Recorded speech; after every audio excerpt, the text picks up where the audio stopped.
Hello everyone, welcome to NCERT novel. आज हम लोग यूपी असिस्टेंट टीचर में साइंस का प्रैक्टिस पेपर करेंगे। सेट 6 है, ये लास्ट पेपर है साइंस का। मैथ्स और साइंस में 6 प्रैक्टिस पेपर थे। तो स्टार्ट करते हैं। देखिए, फर्स्ट क्वेश्चन है, जो व्यक्ति एस्कॉर्बिक अम्ल वाला अधिक आहार लेते हैं उन्हें कौन सा रोग नहीं होता है। एस्कॉर्बिक एसिड वाला, तो एस्कॉर्बिक एसिड जो हमें मिलता है वो विटामिन सी से मिलता है। ठीक है, विटामिन सी से मिलता है, तो उन्हें कौन सा रोग नहीं होता है, स्कर्वी नहीं होता है। ठीक है, इसके अलावा रिकेट्स की अगर हम बात करें तो यह आ जाएगा विटामिन डी, जिसका साइंटिफिक नाम है कैल्सिफेरॉल। और पेलेग्रा आपका आ जाएगा B5, और बेरी बेरी आपका आ जाएगा B1, vitamin B1, berry berry, thiamine जिसे कहते हैं। नेक्स्ट है, मनुष्य का कौन सा अंग अवशेषी अंग होता है। अवशेषी अंग यानी कि वेस्टिजियल ऑर्गन की बात कर रहे हैं, वो कौन सा होता है, तो कर्ण पल्लव पेशियां। ठीक है, इसका राइट आंसर हो जाएगा। नेक्स्ट है, निम्नलिखित में से कौन सा एक आगुहिक जंतु है। आगुहिक जंतु है मतलब, आगुहिक का मतलब होता है कि जिसमें कैविटी नहीं होती है, एक स्पेसिफिक एक कैविटी होती है, वो नहीं पाई जाती उनमें। तो उसकी अगर हम बात करें तो इकाइनोडर्म, एनिलिडा, आर्थ्रोपोडा और प्लेटीहेल्मिन्थस। तो प्लेटीहेल्मिन्थस जो होते हैं उनमें ये कैविटी नहीं मिलती है, बाकी सब में मिलती है। आपका सारा जितना भी ऑर्गन्स होते हैं, रेस्पिरेटरी पूरा ट्रैक होता है, ये पूरी एक कैविटी के अंदर होती है। वो कैविटी जो होती है इनमें एब्सेंट होती है प्लेटीहेल्मिन्थस में। ठीक है, तो यहाँ पर ऑप्शन के अकॉर्डिंग प्लेटीहेल्मिन्थस सही हो जाएगा। इसका एग्जाम्पल की अगर हम बात करें तो टेप वॉर्म, सुना होगा नाम, टेप वॉर्म हो जाएगा। और एनिलिडा की अगर हम बात करें तो इसका एग्जाम्पल आपको मिल जाएगा अर्थवॉर्म, अर्थवॉर्म। आर्थ्रोपोडा इसमें क्रैब, क्रैब एग्जाम्पल हो गया। इकाइनोडर्म स्टारफिश एग्जाम्पल हो गया। ठीक है, तो जो प्लेटीहेल्मिन्थस होते हैं इनमें अगुहिक जंतु हैं, इनमें गुहा नहीं मिलती है, तो वो हो गया टेप वॉर्म एग्जाम्पल हो गया। नेक्स्ट देखते हैं, निम्नलिखित में से कौन सा प्रोटीन नहीं है। तो इसमें देखिए, फाइब्रिन प्रोटीन है, केराटिन है, एल्बुमिन है, हिपैरिन नहीं है। हिपैरिन जो होता है ये हमें ब्लड में मिलता है, और ये एक पॉलीसेकेराइड होता है। ठीक है, पॉलीसेकेराइड होता है, और इसी की वजह से जो ब्लड होता है वो फ्लो करता है, वो बहता है।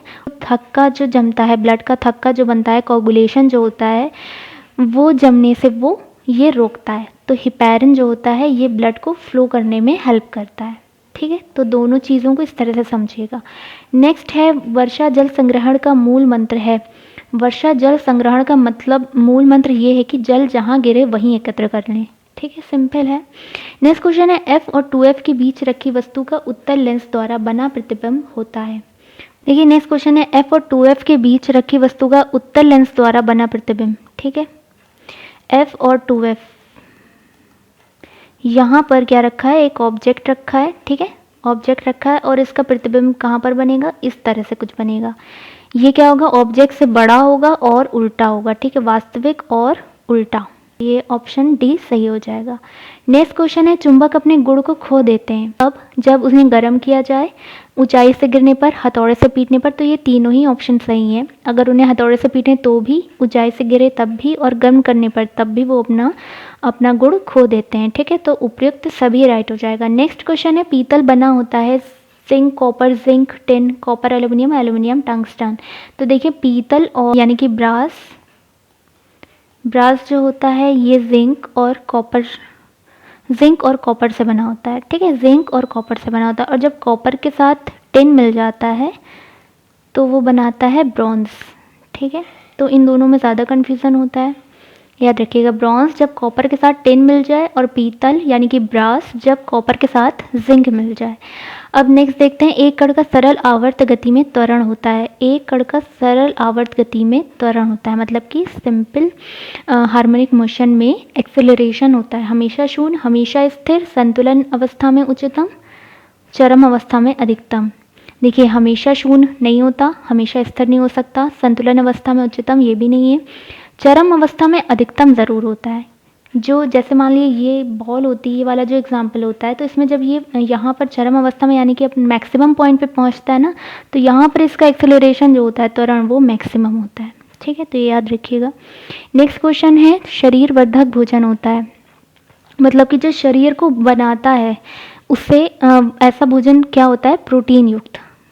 ठीक है, प्रोटीन जो होता है क्या करता है, मसल गेन कहते हैं ना, मसल गेन करने के लिए प्रोटीन वाला लेना चाहिए फूड, तो उससे डायरेक्टली क्या होती है, मसल बनती है, टिश्यूज़ जो होते हैं वो डेवलप होते हैं। तो ये शरीर वर्धक की जब भी बात आएगी तो प्रोटीन याद रखिएगा। नेक्स्ट क्वेश्चन है फलीदार पौधों में आणविक नाइट्रोजन को अमोनिया में बदलने के लिए उत्तरदायी एंजाइम है। देखिए जो फलीदार पौधे जो होते हैं उनमें क्या होते हैं, बैक्टीरिया पाया जाता है जिससे क्या करता है, एटमॉस्फेयर के नाइट्रोजन को नाइट्रेट में कन्वर्ट कर देता है। तो वो जो होता है वो किस एंजाइम के थ्रू होता है, तो उस नाइट्रोजिनेस एंजाइम। नेक्स्ट क्वेश्चन है एक ऐसे पौधे को जिसमें बीजाणु बनते हैं, सवन ऊतक है परंतु पुष्प और बीज नहीं है, किस समूह में वर्णित करेंगे। इंग्लिश मीडियम वालों को बता दें, स्पोर्स बनते हैं, इनमें स्पोर्स बनते हैं, वास्कुलर बंडल होते हैं, सवन ऊतक जिन्हें कहते हैं, वास्कुलर बंडल हो गए, लेकिन उनमें फ्लावर और सीड नहीं होते। ठीक, फ्लावर और सीड नहीं होते हैं, तो उन्हें किस ग्रुप में देखेंगे, तो ऐसे होते हैं टेरिडोफाइट्स।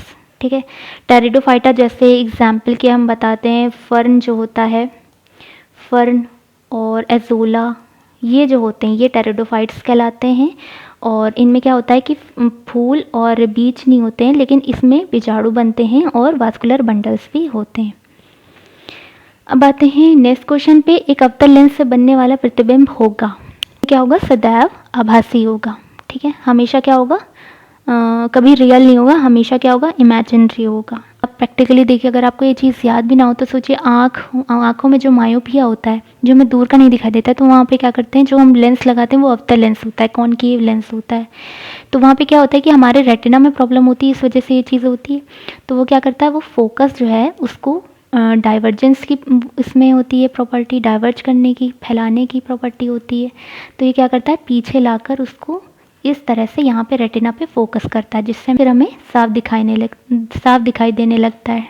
ठीक है, तो कुछ इस तरह से होता है। तो क्या हो जाएगा, सदैव आभासी। नेक्स्ट क्वेश्चन है, यदि किसी प्रकार सूर्य और पृथ्वी के बीच की दूरी दुगनी हो जाए तो उनके बीच लगने वाले गुरुत्वाकर्षण बल का मान क्या हो जाएगा।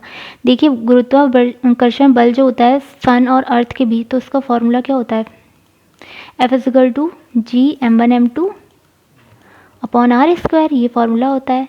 तो जो डिस्टेंस होती है वो ये r जो है यही होगी। अब देखते हैं अगर क्या हो जाए, इनके बीच की दूरी दुगनी हो जाए, अगर ये r क्या हो जाए, यानी कि F is inversely proportional to r²। अगर ये r की जगह 2r हो जाए तो 2r का स्क्वायर हो गया, यानी कि 1/4r²। तो क्या हो जाएगा, 1/4 टाइम्स हो जाएगा, मान कितना हो जाएगा, 1/4, यानी कि चौथाई रह जाएगा। अब देखते हैं नेक्स्ट क्वेश्चन, जल में वायु का बुलबुला जिसकी भांति व्यवहार करेगा वो अवतल लेंस है। देखिए बुलबुला अगर आप ऐसे देखेंगे तो आपको वो उसकी सरफेस जो होगी वो स्फेरिकल होगी। जब वाटर में जाएगा, जल में जब जाएगा, तो जल में जाने के बाद उसकी प्रॉपर्टी चेंज हो जाती है और वो किसकी तरह काम करने लगता है, एक अवतल लेंस की तरह काम करने लगता है। और अवतल लेंस कैसे काम करता है ये अभी हमने इस क्वेश्चन में बताया है। अब आते हैं नेक्स्ट, संरचनाओं के कौन से युग्म प्रायः पादप और जंतु दोनों कोशिकाओं में पाए जाते हैं, यानी कि जो एनिमल सेल होती है और जो प्लांट सेल होती है उन दोनों में पाए जाते हैं। जो अंतर्द्रव्यी जालिका और कोशिका कला जो होती है वो एनिमल और प्लांट सेल दोनों में पाई जाती है, यानी कि एंडोप्लाज्मिक रेटिकुलम और सेल मेम्ब्रेन। ठीक है, सेल मेम्ब्रेन दोनों में मिलती है। नेक्स्ट क्वेश्चन है, स्वपरागण का परिणाम क्या होगा, अंतःप्रजनन होगा। स्वपरागण और परपरागण, तो स्वपरागण जो होता है सेल्फ पॉलिनेशन जो होता है वो एक ही फ्लावर में होता है। ठीक है, एक ही फ्लावर में होता है, इसी का मेल और इसी का फीमेल होता है। ठीक है, और जो क्रॉस पॉलिनेशन होता है वो 2 फ्लावर्स के बीच में होता है, इस तरह से होता है, ये क्रॉस पॉलिनेशन होता है। और अगर ये होगा तो ये सेल्फ पॉलिनेशन होगा, यानी कि स्वपरागण होगा। तो इसका मतलब क्या हो गया कि अंतःप्रजनन हो गया। नेक्स्ट क्वेश्चन है, किसी व्यक्ति का पूरा प्रतिबिंब देखने के लिए एक समतल दर्पण की न्यूनतम ऊंचाई होनी चाहिए। न्यूनतम ऊंचाई उस व्यक्ति की ऊंचाई का आधा होना चाहिए, यानी कि ऑप्शन नंबर बी। देखिए अगर किसी की हाइट 5 है, ठीक है 5 फीट है मान ली, और मिरर है, समतल दर्पण है, तो ये इस मिरर की हाइट उसे पूरा दिखने के लिए कितनी होनी चाहिए, कम से कम उसकी क्या होनी चाहिए, हाफ होनी चाहिए, यानी कि 2.5 हाइट होनी चाहिए। इस दर्पण की। नेक्स्ट देखते हैं, ठंड के दिनों में लोहे के गुटके और लकड़ी के गुटके को प्रातः काल में छुएं तो लोहे का गुटका ठंडा लगता है। देखिए, लोहे का एक लें और लकड़ी का एक ऑब्जेक्ट लें तो ठंडक के टाइम पे क्या होता है कि लोहे का जो होता है वो ज़्यादा ठंडा लगेगा। ऐसा क्यों होता है? क्योंकि लोहा जो होता है वो अच्छा कंडक्टर होता है हीट का। अच्छा कंडक्टर होता है मतलब कि सुचालक होता है, जिसे कहेंगे हम सुचालक, गुड कंडक्टर लकड़ी के कंपैरिजन में। ठीक है, तो आपका बी राइट हो जाएगा। लकड़ी की तुलना में लोहा ऊष्मा का अच्छा चालक होता है। ठीक है, तो ये राइट हो जाएगा। नेक्स्ट क्वेश्चन है, यदि हवा का तापमान बढ़ता है तो उसकी जलवाष्प ग्रहण करने की क्षमता बढ़ती है। क्यों? क्योंकि हवा का जो टेम्परेचर होता है वो डायरेक्टली प्रोपोर्शनल होता है वाटर वेपर के एब्जॉर्प्शन के। ठीक है, वाटर वेपर के एब्जॉर्प्शन के। जितना ज़्यादा टेम्परेचर होगा उतना ज़्यादा वो क्या करेगा, उसे एब्जॉर्ब करेगा जलवाष्प। ठीक है, तो बढ़ती है। Right answer B. नेक्स्ट देखते हैं, लाल सड़ांध यानी कि रेड रॉट बीमारी निम्नलिखित में से किस पौधे को होती है? तो ये गन्ने को होती है। ठीक है, शुगर केन गन्ने को होती है ये रेड रॉट। और ये कैसी डिजीज़ है? ये फंगस डिजीज़ है। नेक्स्ट क्वेश्चन है, गेहूं के पौधे का वानस्पतिक नाम क्या है? गेहूं को कहते हैं टिट्रिकम एस्टिवम। ठीक है, ये राइट हो जाएगा। और ओरिजा सटाइवा ये है राइस का साइंटिफिक नेम, राइस का। जिया मेज ये मेज का है, मेज का है साइंटिफिक नेम। नालुम्बो नुसिफेरा लोटस का है, लोटस का साइंटिफिक नेम है। गेहूं का है टिट्रिकम एस्टिवम। नेक्स्ट क्वेश्चन है, निम्नलिखित में से कौन सा जैव शैल है? तो इसमें देखिए कोयला जो है ये आपका जैव शैल है, क्योंकि ये क्या होता है, ये चट्टानों में एनिमल्स और जो प्लांट्स होते हैं वो दब जाते हैं, कई सारी लेयर्स बन जाती हैं उन पे मिट्टी की, तो वो मिलियंस ईयर्स में जाकर वो कोयले में कन्वर्ट हो जाते हैं। तो ये क्या हो जाएंगे, एक तरह के जैव शैल हो जाएंगे। नेक्स्ट क्वेश्चन है, आयोडीन परीक्षण किसका पता लगाने के लिए किया जाता है? आयोडीन परीक्षण जो होता है ये कार्बोहाइड्रेट स्टार्च का पता लगाने के लिए किया जाता है। अब स्टार्च जो होती है तो ये कार्बोहाइड्रेट की फॉर्म है, कार्बोहाइड्रेट में आ जाएगी, तो यहाँ पर कार्बोहाइड्रेट आपका राइट आंसर हो जाएगा। फैट पता करने के लिए कौन सा टेस्ट होता है? तो उसके लिए अल्कोहल टेस्ट किया जाता है, अल्कोहल टेस्ट। फैट पता लगाने के लिए प्रोटीन टेस्ट, प्रोटीन पता लगाने के लिए ब्यूरेट टेस्ट होता है, ब्यूरेट टेस्ट होता है प्रोटीन के लिए। कोलेस्ट्रॉल के लिए ब्लड टेस्ट होता है। ठीक है, तो पता होगा।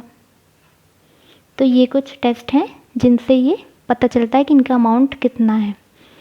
नेक्स्ट है, जमे हुए भोजन की खोज किसने की थी? क्लॉरेंस बर्डसाई ने। ठीक है, जमे हुए भोजन का मतलब है कि जो फ्रोज़न फूड होता है, ठीक है, फ्रोज़न फूड जो होता है इसकी खोज की थी क्लॉरेंस बर्डसाई ने।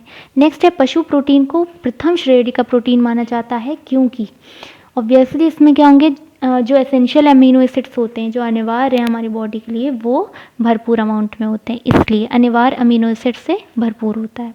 नेक्स्ट क्वेश्चन है, निम्नलिखित में से वो पदार्थ कौन सा है जो 14 वर्ष की आयु तक के बच्चों का विकास यानी कि वर्धन के लिए अत्यंत आवश्यक है?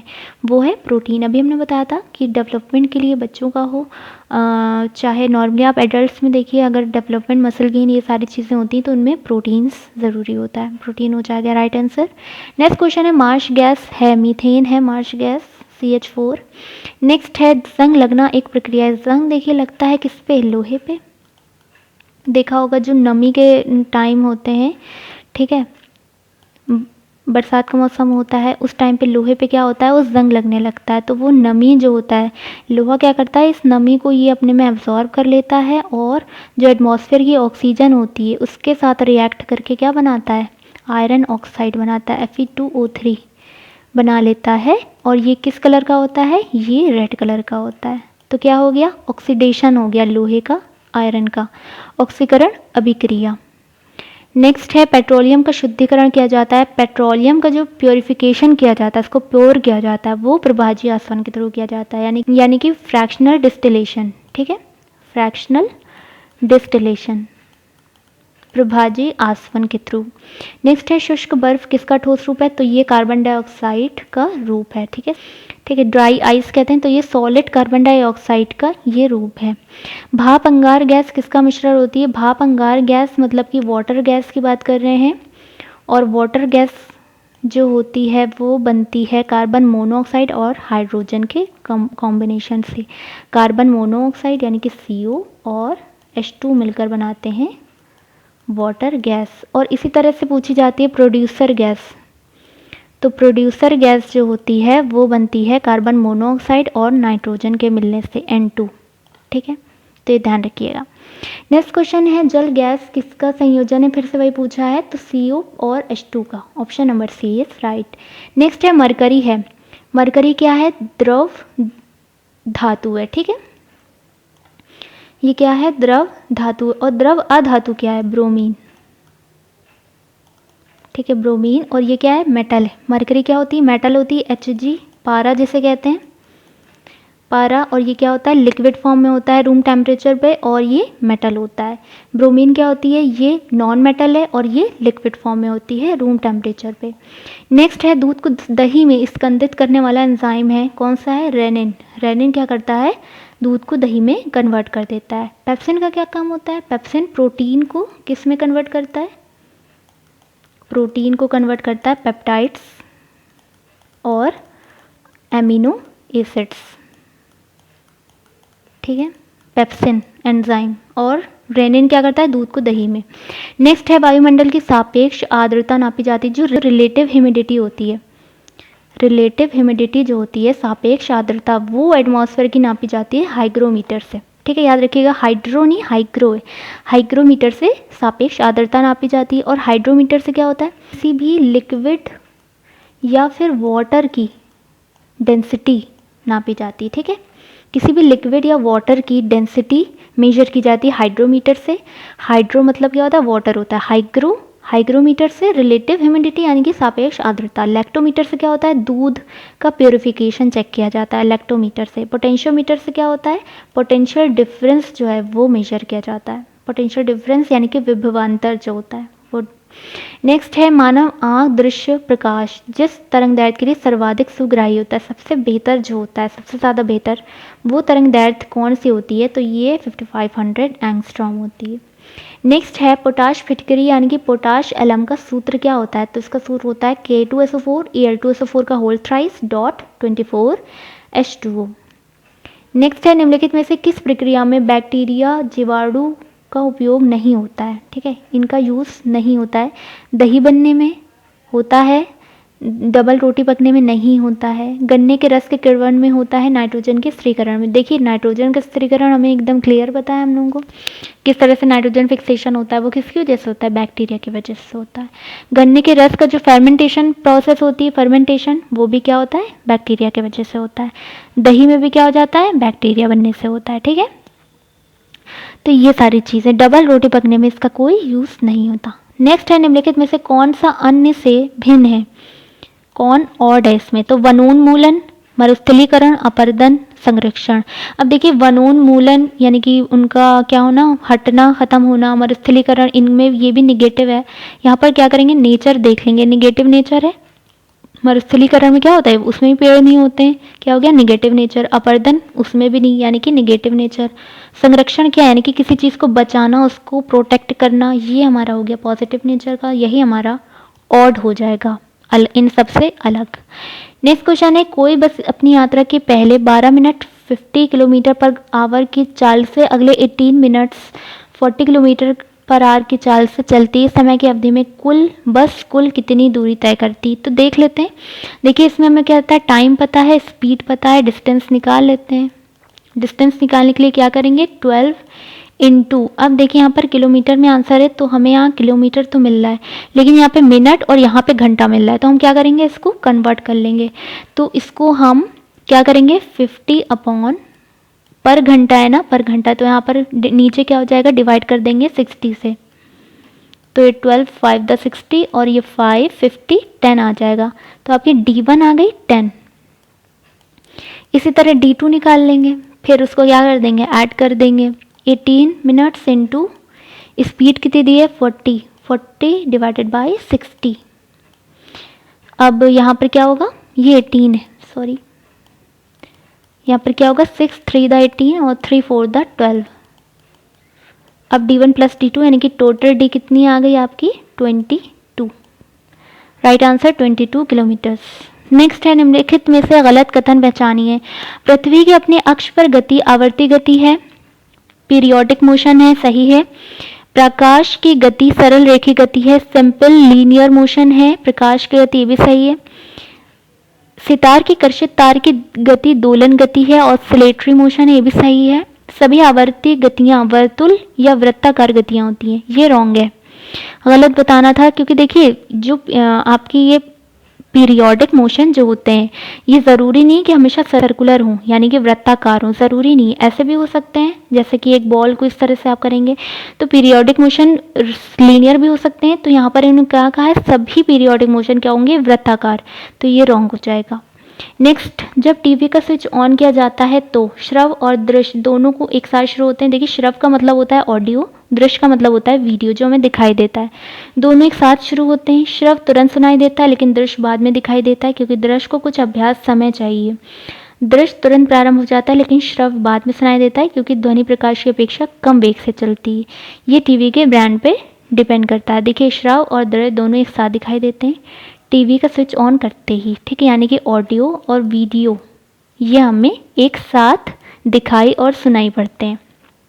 ऐसा क्यों होता है, ये बात तो सही है कि जो लाइट होती है उसकी वेलोसिटी जो होती है वो इस साउंड की वेलोसिटी के बहुत ज़्यादा तेज़ होती है, तो हमें दिखना पहले चाहिए और ऑडियो जो पीछे चलना चाहिए, ऐसा होना चाहिए। लेकिन क्या होता है कि टीवी में एक चीज़ ऐड कर देते हैं, उसमें लगाते हैं, जिससे कहते हैं audio synchroniser, audio synchroniser,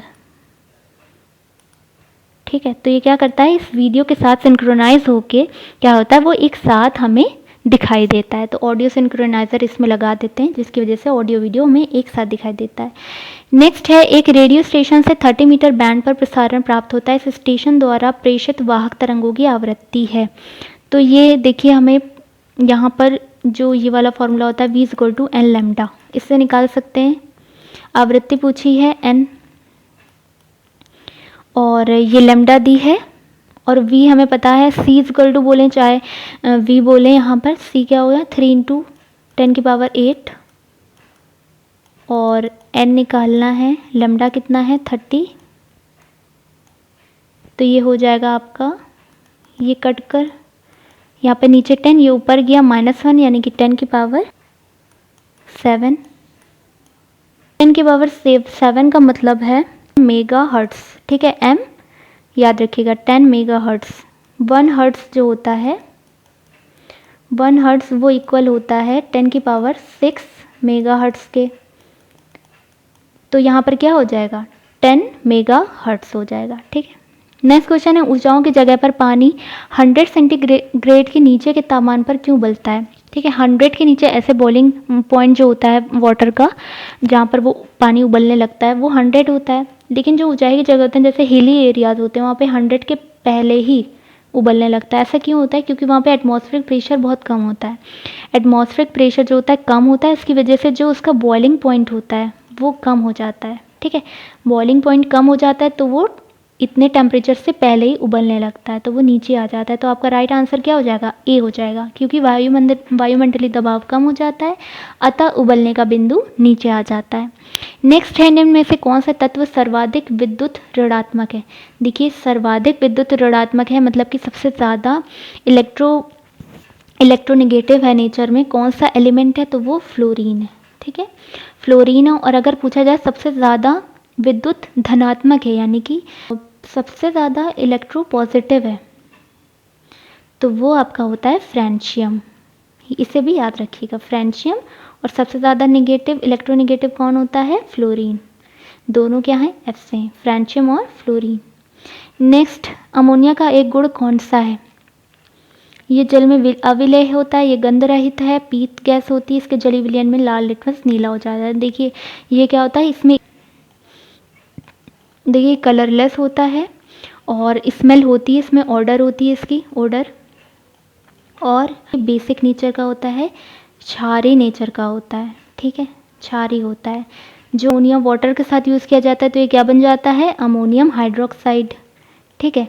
ammonium hydroxide किस नेचर का होता है, बेसिक नेचर का, क्षारीय नेचर का होता है। तो ये क्या करता है, लाल लिटमस को नीले में कन्वर्ट कर देता है, ठीक है। जब भी कोई चीज़ ब्लू रेड से ब्लू हो जाती है, समझिए वहाँ पर बेसिसिटी आ रही है, डोमिनेट कर रही है। अगर ब्लू से रेड हो रही तो समझ लीजिए एसिडिटी डोमिनेट कर रही है, यानी कि अम्लीय विलयन है।